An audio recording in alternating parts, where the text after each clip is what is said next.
Hola, hoy nos vamos a meter de lleno en los números de Ingebec S.A., una empresa clave en varios sectores. Ujú.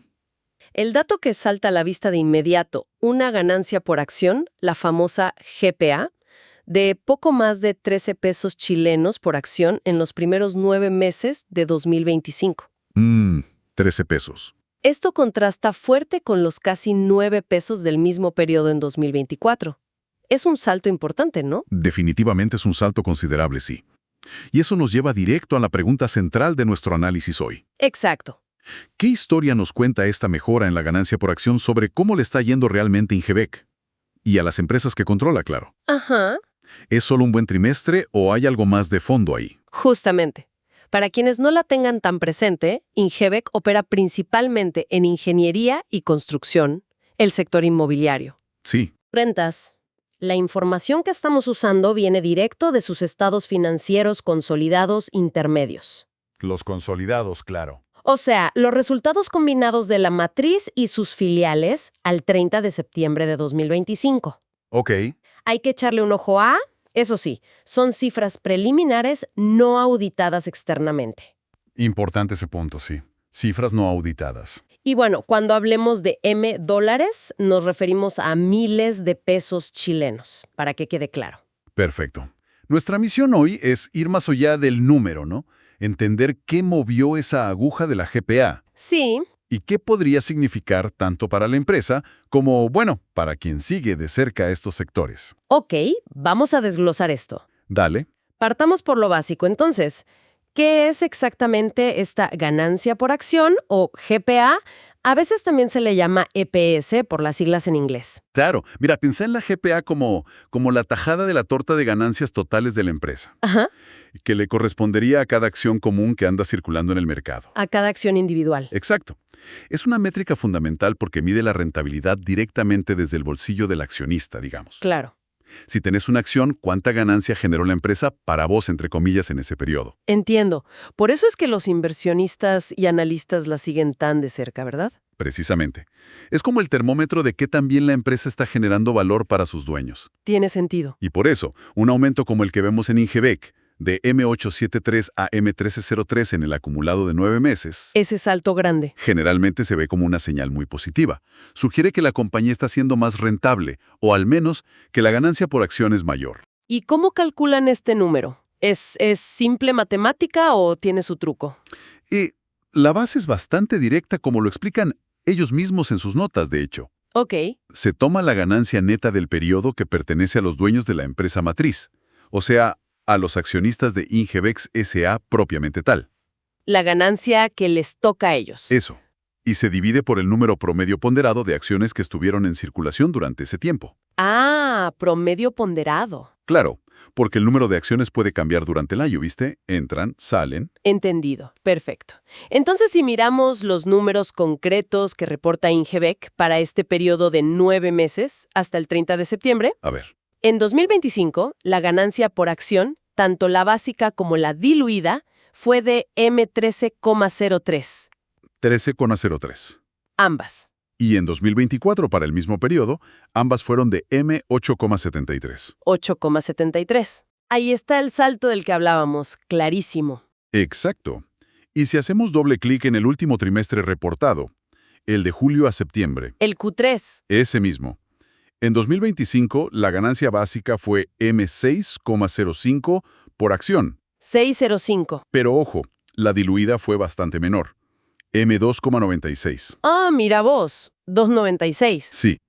Y esto contrasta con el tercer trimestre de 2024, donde ambas, básica y diluida, fueron M2,82. Espera. Ahí hay algo que me llama la atención. A ver, Sí, en el acumulado de 9 meses y en el Q3 de 2024, la básica y la diluida son iguales. M873 y M282, respectivamente. correcto. Pero en el tercer trimestre de 2025 que acabas de decir, hay una diferencia bien grande entre los M605 de la básica y los M296 de la diluida. Ujú. ¿A qué se debe eso? ¿Qué significa? ¿Que la ganancia es menos sólida de lo que parece a primera vista o...? Es una excelente observación, ¿eh? Y toca un punto técnico importante. La ganancia básica considera solo las acciones que ya están en circulación. Las comunes, digamos. Ok.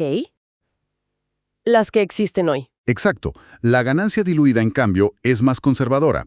Toma en cuenta qué pasaría si ciertos instrumentos financieros que tiene la empresa, no sé, como opciones sobre acciones para ejecutivos o bonos que se pueden convertir en acciones. Ah, claro, cosas que podrían convertirse en acciones. Eso mismo, si se ejercieran o convirtieran. Eso aumentaría el número total de acciones y por lo tanto diluiría o reduciría la ganancia que le toca a cada una. Por eso se llama diluida. Ah, ya agarré. O sea, esa diferencia grande en el Q3 de 2025 sugiere que en ese periodo específico había más de estos instrumentos con potencial de convertirse en acciones. O que su efecto potencial era mayor que en otros periodos, ¿sí? Entiendo. O que su efecto potencial era mayor. Ok. Exactamente.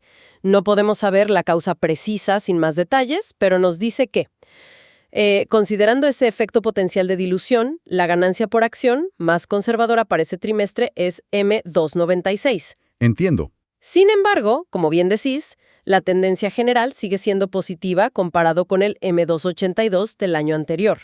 Incluso la diluida subió un poquito. De acuerdo. O sea, a pesar de esa particularidad del Q3, el panorama general, tanto en el acumulado como en el trimestre aislado, es de un crecimiento bastante notorio frente a 2024. Así es. Y como la fórmula nos indica, si la GPA sube tanto, es porque el motor principal, la ganancia neta que le queda a los dueños de Ingebec, La ganancia final, esa misma. también tuvo que haber aumentado fuerte. Lo fascinante aquí es ver cómo lograron ese aumento. ¿De dónde vino ese impulso? Buen punto. Veamos esa cifra clave. La ganancia neta atribuible a los propietarios de la controladora. Dale. Para los 9 meses hasta septiembre, en 2025, fue de unos M14.100 millones. 14.100 millones. Un aumento bien importante comparado con los M4.400 millones de 2024. Uf, sí, es una diferencia grande. Y si miramos solo el tercer trimestre, julio a septiembre, la ganancia fue de MCAT 6.500 millones en 2025, 6.500. que es más del doble de los M3.000 millones que ganaron en el mismo trimestre de 2024. Más del doble.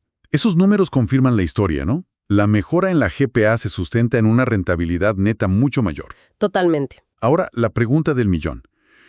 ¿Qué hizo que la ganancia neta se disparara así? Tenemos que mirar más arriba en el estado de resultados, a la línea de ingresos. Los ingresos, claro. Según indican en sus notas, el principal motor fue un fuerte aumento en los ingresos por sus actividades principales. Sí, los ingresos totales para los 9 meses de 2025 sumaron casi M205.000 millones. 205.000 millones. ¡Wow! Mientras que en 2024 fueron M171.000 millones. 171.000. Estamos hablando de unos M34.000 millones más en ventas o servicios. Eso es un crecimiento cercano al 20%. Es muchísimo. Y esa misma fuerza se vio en el tercer trimestre, con ingresos por sobre M74.000 millones en 2025 versus M59.000 millones en 2024. Tremendo. Este crecimiento en la línea superior fue absolutamente crucial. Podría reflejar, por ejemplo, no sé, la entrega o avance significativo de proyectos de construcción importantes, O ventas inmobiliarias, quizás. o quizás un buen dinamismo en la venta de propiedades inmobiliarias que tenían en desarrollo. Exacto. Claro. Y si vendes más, uno esperaría que la ganancia bruta, o sea, lo que queda después de restar el costo directo de producir o vender eso, también suba, ¿no? Debería, ¿sí? Siempre y cuando los costos no se te coman todo el aumento. Correcto. Y eso fue lo que pasó aquí. Por suerte para ellos, la ganancia bruta para los 9 meses de 2025 fue de casi 26.000 millones de enviar. ¿26.000? Bastante más que los 18.3 mil millones de 2024. Ajá. Y para el tercer trimestre, 10.100 millones versus 7.400 millones del año anterior. O sea, también creció fuerte la ganancia bruta. Exacto. Y esto nos dice algo importante. Aunque los costos directos de venta también subieron, como era de esperar, ¿no? Más ventas, más costos. Ujú. El crecimiento de los ingresos fue más potente y dejó un margen bruto mayor en términos absolutos. O sea, no solo vendieron más, sino que parece que lograron mantener o incluso mejorar un poco la rentabilidad de esas ventas iniciales. Por lo menos en términos absolutos, sí. el margen bruto total creció. Ok. Además de la operación principal, ¿hubo otras cosas que sumaran a la última línea, a la ganancia neta? Sí, hay otro factor que contribuyó positivamente, aunque su impacto es menor comparado con el negocio central. A ver. Se trata de la participación en los resultados de asociadas y negocios conjuntos. Ah, las inversiones en otras empresas. Eso refleja las ganancias o pérdidas que Ingebec obtiene de otras compañías, donde tiene una inversión importante pero no el control total. Se usa un método contable que se llama método de la participación. Ok. ¿Y cómo anduvo eso? Bueno, para los 9 meses, esta línea aportó unos $2.500 millones en 2025, 2.500 millones. por encima de los 1.900 millones de 2024. Así que también hubo una mejora ahí. Creció también. Y en el tercer trimestre el aporte fue incluso más notorio. 1.150 millones en 2025, comparado con solo 460 millones en 2024. Ah, mira, casi se triplicó en el trimestre. Sí, fue un buen aporte en ese Q3. Interesante. O sea, no solo su negocio principal anduvo bien, sino que las empresas en las que invierten también tuvieron, parece, un mejor desempeño que el año anterior. Exacto. Y eso se reflejó en los números consolidados de Ingebec. Suma al resultado final. Ok, entonces el panorama por el lado de los ingresos y ganancias parece bastante positivo. Pero, Siempre hay un pero, ¿no? como siempre, hay que mirar la otra cara de la moneda. Los gastos. Porque vender más y operar más generalmente implica gastar más. Sin duda. Y aquí es donde a veces se ve si la gestión es realmente eficiente, ¿no? Si logran controlar esos gastos. Fundamental. Un crecimiento descontrolado en los gastos puede anular rápidamente el efecto positivo de mayores ingresos. Totalmente de acuerdo. Veamos algunos costos clave. El costo de ventas, que ya mencionamos que subió. Sí, el directo. Lo hizo de forma significativa. Pasó de unos $153.000 millones en los primeros 9 meses de 2024 a $179.000 millones en 2025. Puf, es un aumento grande en términos absolutos. Es un aumento grande, sí, pero parece ir más o menos en línea con el aumento de ingresos, ¿no? Como un 17% de aumento en costos versus casi 20% en ingresos. Es lo esperable, como decíamos. Más actividad, más costos directos asociados. Pero ¿qué pasó con los otros gastos? Los de administración, los de venta, los financieros. Buena pregunta. Los gastos de administración y ventas, los famosos GAV, Esos. también subieron, pero parece que de forma más moderada. Pasaron de $7.200 millones en los 9 meses de 2024 a casi $7.600 millones en 2025. Ah, mira, eso es interesante. ¿Verdad? No es un salto tan grande como el de los ingresos o el costo de ventas. Es menos de un 6% de aumento. Eso podría ser una señal interesante, sí. Podría indicar que la empresa mantuvo un buen control sobre sus gastos más fijos o generales, ¿no? Mientras escalaba sus operaciones. Claro. Lo que apuntaría quizás a una mejora en la eficiencia operativa. Habría que ver más detalle, pero es una buena señal inicial. Sí, parece. Y otro gasto relevante son los costos financieros, Uf, siempre importantes. que básicamente reflejan lo que la empresa paga por sus deudas, ¿no? Intereses y demás. Exacto. Estos también aumentaron.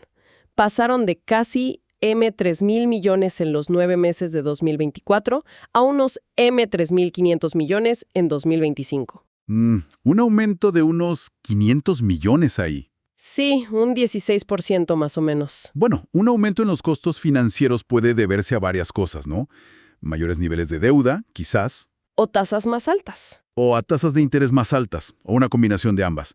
Es un punto a observar, especialmente en sectores como construcción e inmobiliario, que suelen operar con niveles de endeudamiento importantes. Cierto, dependen mucho del crédito. Muchísimo. Entonces, para resumir el cuadro completo, tenemos ingresos que crecen fuerte, Muy fuerte, sí. costos directos que también suben fuerte, pero quizás no tanto como los ingresos en términos relativos. Parece que no. Gastos de administración que suben más moderadamente, lo cual es bueno. Una buena señal, sí. Y costos financieros que también aumentan, lo cual hay que tener en el radar. Exacto.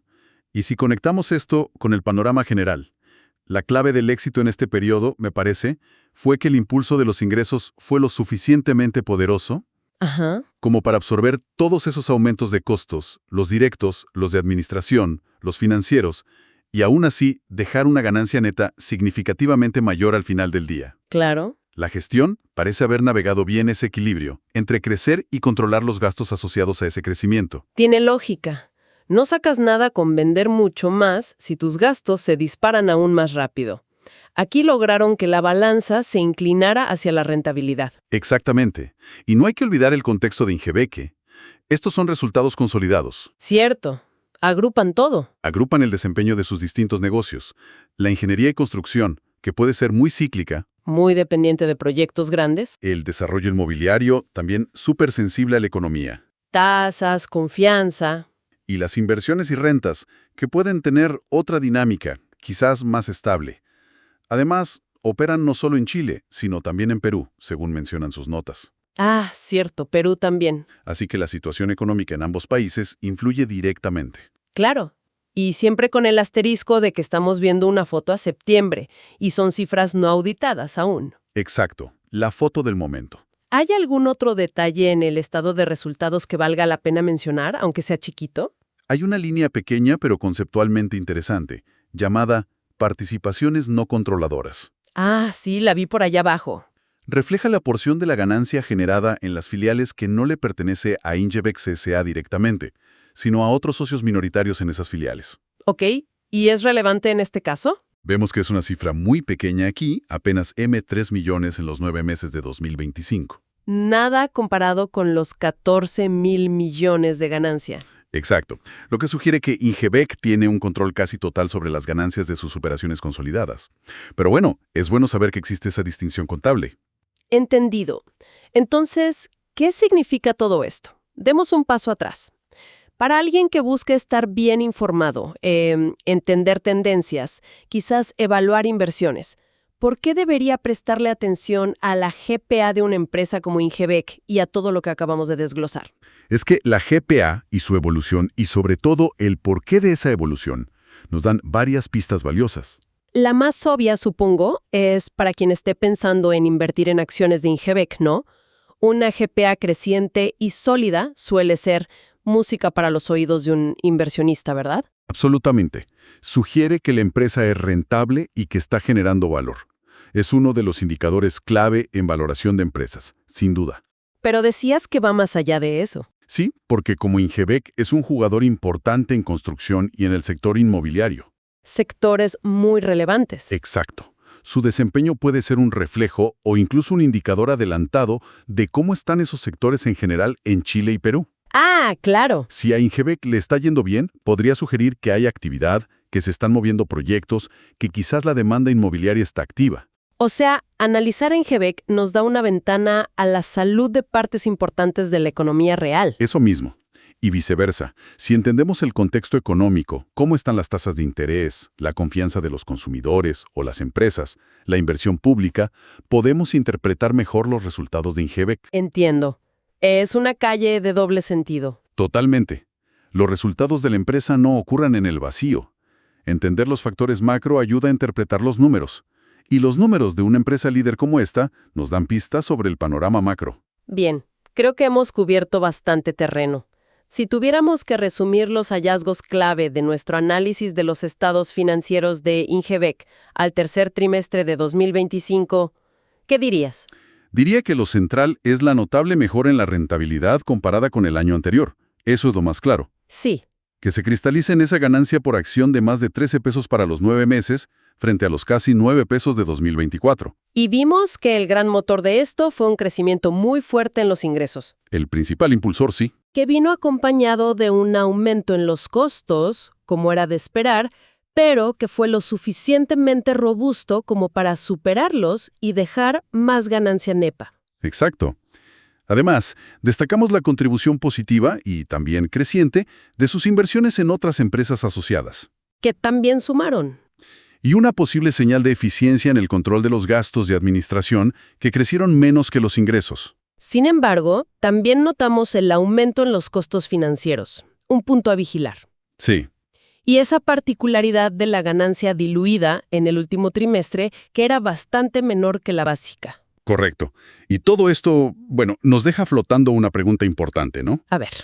Si pensamos en la naturaleza de los negocios de Ingebec, tan conectados a los ciclos económicos, especialmente el construcción e inmobiliario, Muy cíclico, sí. y consideramos no solo estos resultados, sino también su estructura de deuda, que podemos intuir por los costos financieros y que se detalla más en otras notas de sus informes. y su dependencia de los mercados chileno y peruano. La pregunta sería, ¿qué tan sostenible es este nivel de ganancia por acción? Justo eso. ¿Qué factores, ya sean internos de la propia gestión de Ingebec o externos como la evolución económica, las tasas de interés, la inflación o incluso cambios regulatorios en Chile o Perú, podrían ser cruciales para mantener o quizás desafiar esta tendencia positiva en los próximos trimestres? Precisamente esa es la reflexión clave, creo yo.